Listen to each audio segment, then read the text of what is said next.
join London Irish? Well, that was a bit of an old story. It was, well, I joined London Irish in 60, 61. That's 25 years ago. Mm-hmm. What age were you then, Tommy? I don't think my father would even know that if he was still alive. Well, I was schooled by Prospect. Did you come straight from Thurles then? No, Cashel. Cashel. No, I came over and worked in a pub over here for 2 years before I went down to London Irish, yeah. And how many years did you play with the first team? Oh, about 15, 16. As prop? No, 4 or 5 years in back row. In the back row? Mm-hmm. Were you fast enough in the back row? Oh, ask the Right Honourable Mr. Ronnie Johnson, the fellow I took his place from. Was I fast enough? Or ask Kevin Lavelle. Did you take Ronnie Johnson's place? Yes. And then he didn't have the heart because the poor little bog Paddy took over from him. He left and went to Blackheath. Who did? Ronnie Johnson. No one did. Ronnie went to Blackheath. You met London Irish? Yeah. Why? Because he was dropped off the first team as he went forward. The poor Paddy came in instead of him. And Ronnie took the hump and went off to Blackheath? Took the hump and went off to Blackheath. For how long? Oh, for about 2, 3 years. And you took over Lavelle's place as well? No, I took over Ronnie Johnson's place, and then Lavelle was there, and I don't know who the other wing forward is, and then Billy Dial came on the scene. It was Lavelle, Dial, and myself for a while then, yeah. You played for your county. You played for Surrey, didn't you? Yeah. Did you ever play for your province? No, I was too much of a bug Paddy to do a thing like that, yeah. Now, but seriously though, Tommy, I mean, do you think you could have played higher rugby? You could have played for your province, or maybe for Ireland. Well, if the so-called all I could do was the London Irish caught a hold of me when I was a young schoolboy Prospect. I suppose the fellow up there will only know that. What do you think yourself? Hmm? What do you think yourself? Well, what's coming out of London Irish today that's getting caps, I'd say I would have definitely been there for a couple of 100 years if I got the chance. Well, Tommy, how long ago did you join the Bees?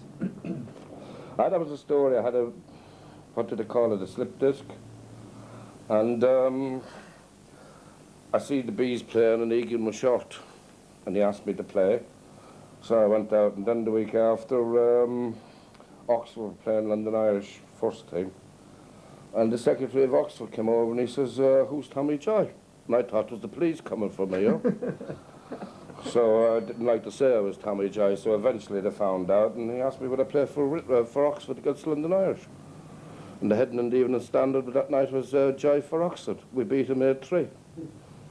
Were you thinking of going on to the university after that or not? Well, I was and I wasn't.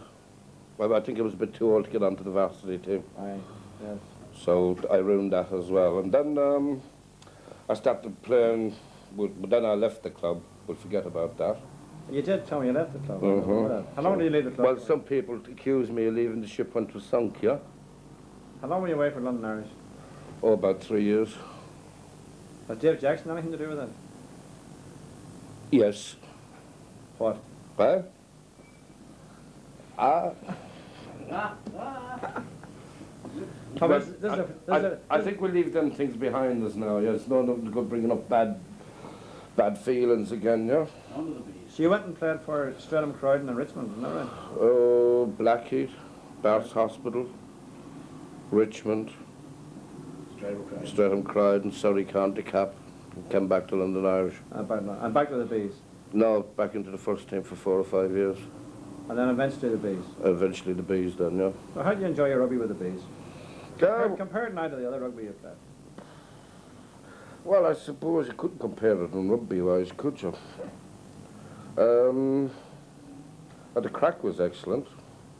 Enjoyed it. Further my years playing rugby by about another 4 or 5 years, yeah. The only trouble is old Egan has got the words to say things about people and people can laugh at him, but what I'd say about Healy is just a little Hitler. But you enjoy clapping in the Bees? Oh yeah, until they got the knife out and stuck it in me back. Well, I was going to ask you. I was going to ask you about that, Tommy.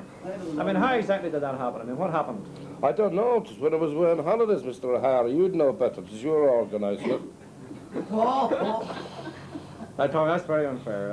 That's very unfair. You know I wouldn't do anything like that. Do you know what they say in Ireland? Beware the man that comes bearing gifts, as they say that out in Greek, which... Oh, it doesn't matter. But, yeah, the Trojan horse. But, yes, the old B team, I suppose, you couldn't find a crowd of blokes together in one team from all over, anywhere in the world. One of the great trips was a trip to Lisbon. Was that Lisbon in Ireland or Portugal? Portugal. That was Portugal. But that was one of the great trips. Do you not agree? Yes, we had a couple of little people didn't fit in there. I remember one little fella, a little prop, we won't mention his name. I don't think he was too used to playing prop, and he got a couple of scratches on his chest and body, and he went into the whorehouse. When he took the shirt off, the whore turned around and thought he was into the old the whipping stages, yeah, and asked him would he like to be whipped. Do you remember the old black pudding in Portugal? Yes, it was quite nice. I never tasted Portuguese black pudding before, yeah. Well, Tommy, have you finally retired? I mean, are you going to make a comeback? Everybody's asking that question. Time will tell. Will you give us a hint now? I wouldn't know yet, yeah. But there's a possibility you might make a comeback. Well, if someone can buy me a pair of boots next year and a new jersey and a new socks and pay me sub, and I might consider it. Although, mind you, some people noticed that towards the end of your career, you had an awful lot of stoppages in the games. You were always stopping with a bad knee or something like that, you know. And some people were saying that maybe you were just getting a bit past it. Well, I believe this is the reason why some turned the knife in me, that they said, oh, I'd never come back, and that I was used to because my leg was bad, yeah. But I've soon proved them wrong. So the leg's okay? Oh, the knee is okay, not the leg. So Joy will be back? Remains to be seen. Right. That's a good way to end. Okay, Well, I can always put that in the end. Yeah. That's, about last year's performance, I want you saying that we won, out of the 15 games we played, we won the whole lot in 17-0, or, you know, your performance last year. McDonald Cup. Oh, yeah, I think as well, while I was captain, I think we won the McDonald Cup for the 3 years I was captain. I think you're right. And I think 1 year we won every game bar for one. Right, last game. And I think we lost, what, 5-6 games in 3 years. And if that wasn't proof I was a good captain, What is? what is? Yeah. Mind you, the blokes that I played with as well helped me, yeah? Okay. That's a good way to end. Yeah. Well done, Tommy. Right. We have to have a look at that. That's good. I showed the team dinner Friday. I'll get it ready. I got it ready. No, it doesn't ready. But show, even if it's a rough footage, it's good fun, wouldn't Be a it? special show, I think. Yeah. When you're ready together. Okay, whenever you're ready then, Ollie. Well now, we have here one of the many really class players that has graced the bees. Next to Mike Thornton. And You're talking. Jimmy, there's one great story, apart from all your greater moments when you played some lovely stuff and had of all the Douglases, you had the finest rugby head. He had, that's true. And the finest talent, and I played with most of them. Can you tell us the story, though, the time you went to the brothers' house to go to play in Crawley, and you wanted to borrow the brothers' togs? Tell us that story. Well, when I came back over here from Dublin, well, this is about 1980 now, was it? Must be Something 6 years something ago. like that. And hit Phil's house. He said the gear was upstairs, you see. Run in, run out. Didn't want to talk to Caroline. So grabbed the first bag I could find, into the back of the car, down to Crawley, sitting down, put the shoes on. Of course, it's the first game of the season, nearly, when the referee does inspect Yeah. the studs. So I put these things on. I'm a bit hungover at the time. And didn't even bother. I knew they were very low ones. Hadn't looked at the bottom of them or anything. And the referee came into the dressing room. You were all there, smell of Guinness and smell of imbrication coming out. And I stood up and I just went like that. And his face went, golf shoes. He says, you're joking. I said, what's wrong? I said, it's no problem. And he kept looking at me and looking at me. Golf shoes, he said.